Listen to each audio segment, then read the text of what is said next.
السلام عليكم ورحمة الله. ازيكم حبايبي؟ عاملين ايه؟ يا رب تكونوا بخير. فيديو جديد وروتين جديد وربنا يجعله يوم سعيد عليكم. فيديو كله نشاط وطاقة وحيوية. فيديو هيشجعك على حاجات كتير قوي قوي قوي قوي. وزي ما بشجعك في الفيديو يا ريت تشجعني باللايك والاشتراك في القناة عشان خاطر قناتي تكبر بيكم. وكل ما المشاهدات واللايكات والاشتراكات بتزيد انا بتشجع اكتر واكتر ان انزل لكم فيديوهات اكتر بكتير. واني اتكلم معاكم في فيديوهات كتير قوي قوي قوي. بجد بحب اتكلم معاكم كتير من خلال الفيديوهات وندي نصايح لبعض. مش انا بس اللي بعلمكم، لا، احنا بنتعلم من بعض. اي حد عنده معلومة عايز يقولها لي او انا غلطت في حاجة عايز يصلح لي المعلومة دي قولها لي في الكومنتات.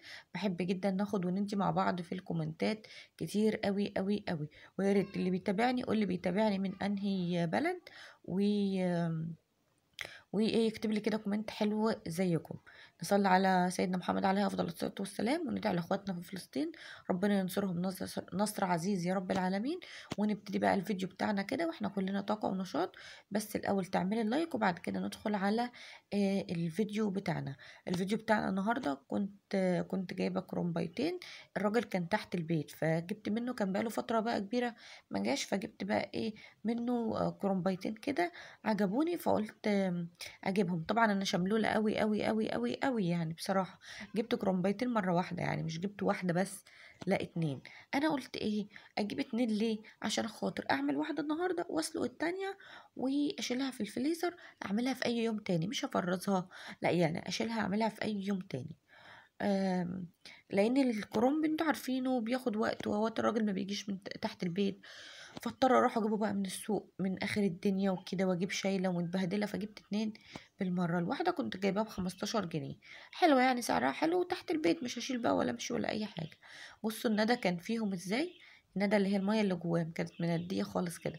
طبعا كنت فطرت الاول وكنت عملت لنفسي كوبايه قهوه اشربها كده عشان خاطر اعدل دماغي وابتدي بقى كده ايه اعمل الحاجه آه اللي ورايا. مسكت بقى كده الكرنبايه قلت اقشرها او اشيل كل اللي عليها من بره كده. ودوت طبعا بيطلع للفراخ مش برميه في الزبالة. الفراخ بتزقطط وتفرح وتتبسط كده يوم المحشي والله العظيم.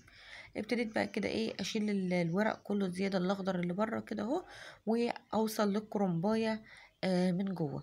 بصوا الكرنب انا بحب اعمله قوي وما بياخدش معايا وقت في العميل. لكن الفترة اللي فاتت كان بياخد معايا وقت في اللف. لكن الفترة الأخيرة دي بقيت باخد بالي بقى كده وأنا بلف ألف بسرعة وأحط في الحلة بسرعة. الأول كنت برص صباع يعني دور بالعرض ودور بالطول، فكان بياخد مني وقت كبير جدا وكنت بحس ان ببرد واتبل ميه وكده. لكن لا، لما بقيت بعمله بسرعه لو ايه. وكنت بستغرب على الناس اللي تقول لا المحشي بيدفي وميه ايه وبنعمله بسرعه. لا انا بقيت بجد عرفت هما بيقولوا كده ليه. انا كنت بعمله بسرعه وكل حاجه بس كنت باخد وقت في اللف. لكن دلوقتي بقيت باخد بالي بقى كده واقول لا لازم ماخدش وقت كتير واعمل بسرعه. فجيت بقى رحت انا بقى ايه طلعت كده الورق كله اللي من بره الاخضر ده وخليته طبعا للفراخ. وهبتدي زي ما انتوا شفتوا كده الكرنبايه بتاعتي دورت قلبها كده وطلعته. زي ما انتوا شايفين طبعا كلكم ستات بيوت شطار. والمحشي ده مش حاجه جديده طبعا عليكم، كلكم بتعرفوا تعملوه. بس ممكن تكون بنت صغيره لسه متجوزه، بنت لسه بتتعلم عايزه تعرف المحشي وكده. وكمان حبيت اشارككم اليوم عشان خاطر اشجعكم ان ممكن تجيبوا محشي وتعملوه. اشجعكم مثلا اديكم فكره جديده في المحشي كده ولا حاجه. رغم ان انا بعمله بالطريقه العاديه خالص خالص. انا من الناس اللي بحب الاكل بالطريقه العاديه بطريقه امي وستي وخالاتي والكلام ده كله. بحب كده قوي، بحس ان ليه طعم كده بصراحه. حطيت هنا حله وحطيت فيها ملح وكمون. والحله التانية حطيت فيها ميه وملح وورق لوري وحبهان وايه عشان انا وقت ما جبت الكرنب كان يعني جوزي كان هنا في البيت فايه بقى قال لي لا انا عايزه اكل كرنب وفرخه بقى. فجاب لي فرخه وجه فانا ايه هحطها دلوقتي في الحله اللي ورا دي تتسلق. مسكت كده قلب الكرنبايه او يعني الكرنبايه يعني بعد ما شلت منها كام ورقه من فوق وحطيتهم في الحله. الحله دي مش كبيره قوي زي الحله اللي بتبقى كبيره بتشيل الكرنبايه كلها، بس يعني ايه هي بتنجز برضو معايا.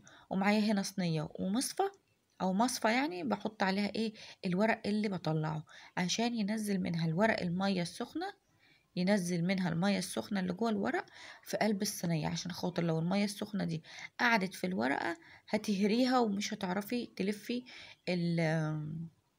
الورقة بعد كده. تمام. وباخدهم برضو بحطهم تحت المية الساقعة او تحت الحنفية يعني. جبت الحبة دول كده حطيتهم، حسيتهم كتار، قلت اشيل بقى كده منهم ايه واحدتين، وهبتدي بقى كده اقلب برضو فيهم. وايه ما بياخدوش وقت معايا خالص، والورق كان طري اصلا، فمش محتاج يعني وقت كتير على النار زي ما انتوا شايفين كده. وهطلعها بقى على طول. طبعا الورقة الخضراء بتاخد طبعا سوا اكتر من البيضة زي ما انتوا شايفين، عشان دي خضرة كده اهو. ابتدي بقى كده ايه اطلعهم اهم زي ما انتوا شايفين، وايه ما بياخدوش معايا وقت، على طول ورا بعض ورا بعض ورا بعض على طول. وجنبي على طول الكبة. انا بحب ايه وانا بسلق الكرنب ما بعملش اي حاجة جنبي، عشان خاطر ما انساهوش ويتري مني. يعني انا دلوقتي هحط الفرخة اهو في المية بتاعتها، ما حطيتش حاجة في حلة السلق عشان خاطر ايه ما يتهريش مني كده، وخسارة الورق. طبعا زي ما انتوا شايفين حاطه كل حاجه على الفرخه بتاعتي، وهغطيها واسيبها طبعا تستوي. غلت كده غلوتين وكنت خلصت سلق ورق كرنب. جبت كده كام بصلايه وحطيتهم. عايزه اقول لكم ان المحشي بيحب الماده الدهنيه كتير، بس انا بصراحه ما بحبش احط الدهون كتير. انا بحط زي ما انتوا شايفين كده. هو هنا كانت محتاجه حبه زيت او معلقه سمنه، حطيت لها بعد كده. وبعد ما بعمل الخلطه كلها بحط كده حبه زيت برضو من فوق على الخلطه. حمرت البصله وحطيت الطماطم طبعا اتسبكت، وقطعت هنا كام ورقه معايا، وغسلت الخضره وحطيتها على الرز. والحله هي حطيت فيها الورقه تقيله كده، او ممكن مثلا تحطي العصايص بتاعه المحشي. وهبتدي الف معاكم المحشي وارجع لكم. انا هنا استعجلت بصراحه عشان خاطر النور عندنا بيقطع، فاستعجلت بصراحة وقلت لا انجز. بصوا كده، حد شايفني؟ حد سامعني؟ حد شايف حاجة؟ النور قطع، والتليفونات كانت 1%، واللي بصور بيه ده كان 1%، والكشاف كان بتليفون ابو زراير ده يا دوب بينور الكشاف لنفسه مش بينور لحد. دي الفراخ متحمرة وده المحشي بعد ما استوى. انا بصيت كده لقيت الوقت خلاص والنور هيقطع، وفعلا النور قطع بدري النهارده، وقعد كتير قوي، قعد اكتر من ساعتين. فسويت المحشي من غير ما اصور، وجيت اغرفه وقلت طب يعني بعد ده كله ما اوريهمش المحشي؟ طب هوريهم ازاي؟ التليفونات كانت خلاص يا دوب 1%. فرحت مصوره بسرعه الحته دي، وكنت زعلانه جدا جدا. كنت عايزه اوريكم شكل المحشي والفراخ كده بعد ما اتحمر. يلا بقى معلش، هو النور النهارده قطع بدري مش اشكال يعني، بدري شويه كده. فالمهم بقى كده بعد ما اكلنا والنور جه، ابتديت بقى كده اطلع شنطتين الهدوم. عايزه اقول لكم شنطتين الهدوم دول طالعين بقالهم فتره، بس ايه بناخد منهم ونرجع فيهم الهدوم تاني. يعني الهدوم دي كانت متطبقه. انا جيت في يوم لقيت بناتي دلقين الشنطتين في الارض والشنط فاضيه. قلت لهم لا تلموهم بقى، تلموهم. انا بعمل ايه؟ بعمل شنطه كده لاخر في اخر الشتاء. دي بتكون خريف يعني، لا في اخر الصيف، في اخر الصيف. تمام. بتكون الحاجة الخفيفة شوية، اللي هي أول ما الجو هيبرد أو هم رايحين المدرسة أطلعها على طول يلبسوا منها. وبخلي الشنطتين دول بقى الهدوم الشتوي قوي. فجم البنات ايه اوقات كده بيبردوا قوي، فنطلع منها، خليتهم على جنب نطلع منهم. فجيت بقى قلت ما بديهاش بقى، خلاص الجو برد فلازم نطلع الحاجات التقيلة قوي بقى. ابتديت كده فضيتهم، وزي ما فضيتهم ابتديت بقى اخد من اللي في الدولاب اللي هي الهدوم الصيفي، واحطها فين؟ في الشنط تاني زي ما هي، زي ما انتوا شايفين بالتطبيقة بتاعتها بكل حاجة. الهدوم اللي ببقى عارفة ان هي خلاص كده، يعني مثلا زي البنطلون ده ده ليه ترنج، فخلاص عارفه بقى السنه الجايه اكون صغر عليهم وهو ايه يعني قدم شويه وكده. قلت خلاص خليه يلبسوه من تحت. هي الفلينه من غير لياقه ولا اي حاجه، ترنج عادي خالص، فهيلبسوه من تحت الهدوم عادي يعني، فاهمين؟ هيتقلوا بيه من جوه. والحاجه طبعا اللي هتقعد معاهم للسنه الجايه ان شاء الله باذن الله، ربنا يدينا ويديكوا طول العمر. دي اللي خليتها لهم، ايه حطيتها لهم في الشنطه. والهدوم اللي عارفه ان احنا مش عايزينها طلعتها بقى على طول عشان ما ازحمش الدنيا على الفاضي. شلت بقى كده كل الهدوم الصيفي في الشنطه برضو، وقعدت اطبق باقي الهدوم. وبعد كده هوريكم الدولاب دلوقتي رصيته ازاي. طبعا خد مني وقت كتير، بس انا ما حبيتش اطول عليكم الفيديو يعني وانا بصور. فايه دي برضو هدوم ياسين، هبتدي برضو اشيل منها الهدوم الصيفي برضو كلها، وهبتدي احطها في الشنطة. وبعد كده هطبق بقى الغسيل اللي معايا. قعدت فترة كبيرة قوي اطبق فيه واشوف دوت عايز ايه ودوت عايز ايه ودوت عايز يتخيط ودوت عايز يتني، وانتوا عارفين بقى الحوارات بتاعت الهدوم دي. آم، فايه بقى، فقعدت بقى فيهم فترة كبيرة. وبعد كده بقى ابتديت ارص الدولاب، واقعد اقول للولاد خلوا بالكم من الدولاب، خلوا بالكم من رصة الدولاب، عشان خاطر رص يعني تطبيق الغسيل الشتوي ده هدوم كتيرة، فحاجة صعبة عن الصيفي طبعا بتبقى هدوم قليلة وخفيفة ومش عارفة ايه وكده، فمبياخدش يعني وقت فيه. لكن بصوا بقى الهدوم الشتوي تقيلة وكده، فابتديت برضو حطيت لهم بقى كده الحاجة بتاعتهم. واللي صغر على حاجة على واحدة فيهم حاجة اديتها للتانية، واللي صغر عليهم خلاص بقى كده خلاص طلعته لايه لصاحب نصيبه. وكان في شوية هدوم تاني كده محتاجين زي ما قلت لكم اللي يتخيط واللي مش عارفة ايه وكده يعني، فاهمين؟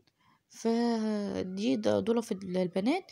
ودول في ياسين انا طلعت الهدوم بتاعته، بس هو قال لي استني ما عشان اشوف فيه ترنجات كده مش عايزها فقال لي لا سيبيهم دلوقتي. فقلت له خلاص براحتك يعني، هو باله طويل شويه. فقلت له خلاص انجز بس كده، وايه يخلص بس كده الهدوم بتاعته، وبعد كده ابتدي بقى ايه احطها له في الدولاب في الضلفه بتاعته. على بالليل بقى كده كان نفسنا قوي في كيكه بصراحه، فقلت اقوم اعملها. انتوا عارفين الحلويات الفتره دي بقت طالنا نعملها عشان السكر، بس ايه مضطرين نعمل.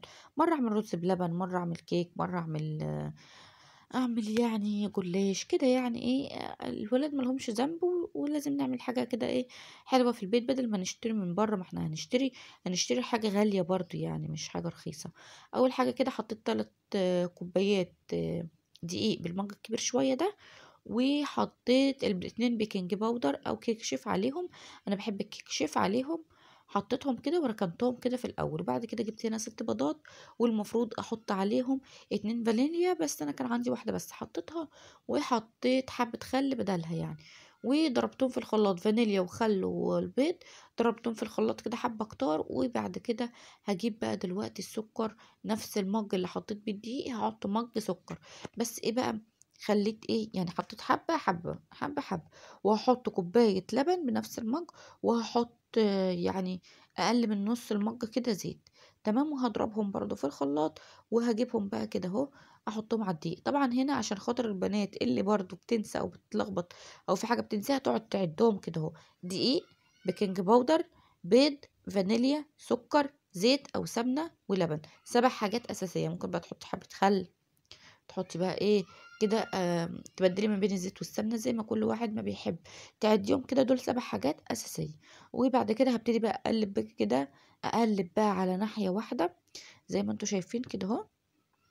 انا حسيتها خفيفه شويه بصراحه، فروحت حاطه لها حبه دقيق تاني. يعني انا حطيت في الاول 3، وبعد كده 3 مجات، وبعد كده ابتديت احط حبه دقيق تاني. جبت الصينيه بتاعتي كده ودهنتها زيت، ومش هحط دقيق فيها ولا اي حاجه. هبتدي بقى احط ايه نص الخليط. الكيكه دي انا عملتها معاكم قبل كده، وانا بحب اعملها كتير قوي قوي قوي، لان دي تعتبر الكيك المعتمد بتاعنا. لان في اللي بيحب الكيك بالشوكولاته، وفي اللي بيحب الكيك الساده العادي بتاع زمان. اللي انا واحده منهم بحب الكيك العادي بتاع زمان. فبدل ما اعمل صينيتين وممكن الصينيتين ما يدخلوش في الرف ومش عارفه ايه، لا بعمل الصينيه الكبيره في الطقم الكبير بتاع في الطقم بتاع المربع ده المستطيل ده الطقم الصينيه الكبيره. ابتدي اعمل كده مقدار صينيتين، وابتدي انزل كده بنص الكميه، ارفعها طبعا على الرخامه من ورا، واعمل كده نص الكميه. وبعد كده هاجي هنا احط 3 معالق كاكاو وحبه لبن تاني، ومش هحط بقى اي حاجه تانية غير كاكاو ولبن. وهبتدي اقلب تاني بقى عشان خاطر اعمل النص التاني بالكاكاو. فاللي اول مره يشوف الطريقه دي يقول لي ايه رايه فيها، واللي شافها معايا قبل كده خلاص طبعا انتوا عرفتوا الطريقه بتاعتي. فبتريحني قوي قوي قوي.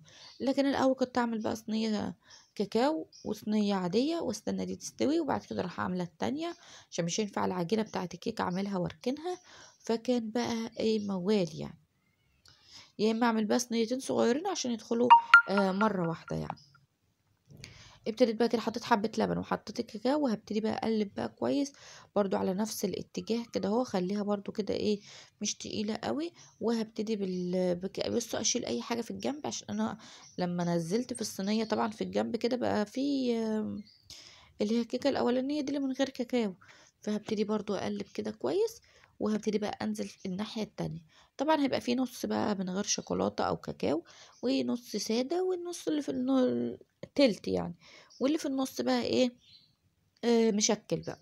بصوا زي ما انا مميله ايدي كده، هبتدي انزل بقى كده بالكيكه اللي بالكاكاو معايا، وواحده واحده بقى بايدي الشمال دي انزل بقى كده ايه الصينيه. طبعا الجزء الاولاني ده بيختلط ببعض، ودي حاجه عاديه، فعادي يعني زي ما انتوا شايفين كده اهو. وانزل بقى كده الكميه بتاعتي كلها، وطبعا الفرن كانت مش شغاله من قبلها وسخنه. وهحطها بقى كده، بتاخد 35 دقيقه او 30، من 30 ل 35 دقيقه. ولو فرنك بتاخد وقت اكتر من كده سخنيها من قبلها بشويه. زي ما انتوا شايفين ممكن بقى تشكلي بقى من فوق بالشوكه كده ولا حاجه، لكن انا مش هشكل، انا هدبها بس على الرخامه كده دبتين، وهبتدي بقى احطها في الفرن زي ما قلت لكم من 30 ل 35 دقيقه. وبعد كده طلعت معايا اهي، آم، عملت الشوكه جواها مستويه والحمد لله زي الفل. عملت الشوكولاته بتاعتها، حطيت كاكاو وسكر نفس المقدار، ولبن وزيت كلهم نفس المقدار في الخلاط، وضربتهم بقى ايه في الخلاط. يعني حطيت نص كوبايه كاكاو، نص كوبايه سكر، نص كوبايه زيت، نص كوبايه لبن، وضربتهم في الخلاط. ممكن لو تحتاج منك حبه لبن تاني، وممكن ما تحتاجش. شايفين طبعا الزيت ده بيديها لمعه كده حلوه قوي قوي قوي. النص اللي هو بالكاكاو حطيت هو ده اللي فيه كاكاو، والجزء الساده انا حطيته ساده خالص. بصوا انا هقول لكم على حاجه وقولوا لي مين زيي. لما الكيكه الساده دي انا باكلها او بشوفها او بشمها، بفتكر كده امهاتنا، ربنا يديهم الصحه يا رب وطولة العمر، ويرحم اللي توفى يا رب العالمين. الطريقة بتاعت زمان دي، فاهمين انتوا؟ لكن الحاجات بقى بتاعت الولاد بقى بالشوكولاتة والكاكاو والحاجات دي لا، انا بحب الكيكة بتاعت زمان دي. وكل بقى ما اعملها ولا اشمها كده، افتكر ماما زمان لما كانت بتعملها لنا كنت بطير من الفرحة والله العظيم. لما الاقي ماما بتعملها يا لهوي، كان بيبقى يوم في منتهى السعادة، رغم ان هي كيكة عادي خالص يعني، بس كنت بحبها قوي قوي قوي من ايديها والله. ربنا يديها الصحة يا رب وطولة العمر يا رب العالمين. جيت بقى كده بعد ما استوت بقى كده، طبعا ما صبرناش بقى يعني، اللي خد له حته بقى خد له كده. وبعد كده بقى جيت انا بقى عملت ايه، عملت لنفسي بقى مج شاي كده كبير. انا ما بشربش شاي في كوبايات كبيره، بس عملت مج كبير عشان هاكل بيه كيكه، فبعمله كبير عشان هاكل بيه كيك يعني وكده. فعملته شاي بس كيك يعني شاي على طول جنبها. وهحط بقى كده لنفسي قطعتين بالشوكولاته وقطعتين من غير شوكولاته، واستجم بقى، استجم بعد تعب يوم طويل. طبعا انا بقعد شويه بالليل كده وبسهر بعد الولاد ما بيناموا، فببسط نفسي بقى، بسعد نفسي بقى، بفكر بقى اشوف هعمل ايه بكره، اشوف هبدأ منين بكره، اشوف مواعيد الدروس، اشوف يعني فاهمين. بقعد كده اخد ودي مع نفسي. بصوا انا بحب اللون ده جدا جدا فيها من تحت، يعني بحب اللون ده قوي. وبصوا من جوه كانت والله العظيم جميله، انا ما استنيتش عليها برضو لما تبرد، فاهمين؟ لا انا باكلها كده على طول، هي اصلا كانت دايبه كده في البق والله. بصوا كانت حلوه جدا جدا، طريه قوي قوي قوي، ومن تحت حلوه، وشها من فوق بيلزق، الوش اللي بيلزق ده انا بحبه كده، بتكون نتيجه الكيكه طلعت حلوه قوي. بحب كمان الاحرف او الجوانب يعني من الكيكه، بحبها او بحسها بتقرمش كده وحلوه. يا رب فيديو النهارده بتاعي يكون عجبكم، ولو خدت منه حتى لو تشجيع واحد او فكرة واحدة حلوة، يا ريت ما تنسنيش باللايك وتشتركي في القناة وتوصليني كده، لاني يعني اخلص شروط اليوتيوب وافعل القناة بتاعتي، لاني خلاص بقالي سنة يعني، خلاص اهو يعني بقالي 10 شهور، خلاص قربت اكمل سنة، ونفسي اخلصها قبل السنة عشان خاطر الساعات القديمة بتتحذف. انا سمعت كده فمش عارفة ده اكيد ولا لا. يا رب فيديو النهارده يعجبكم. السلام عليكم ورحمة الله وبركاته.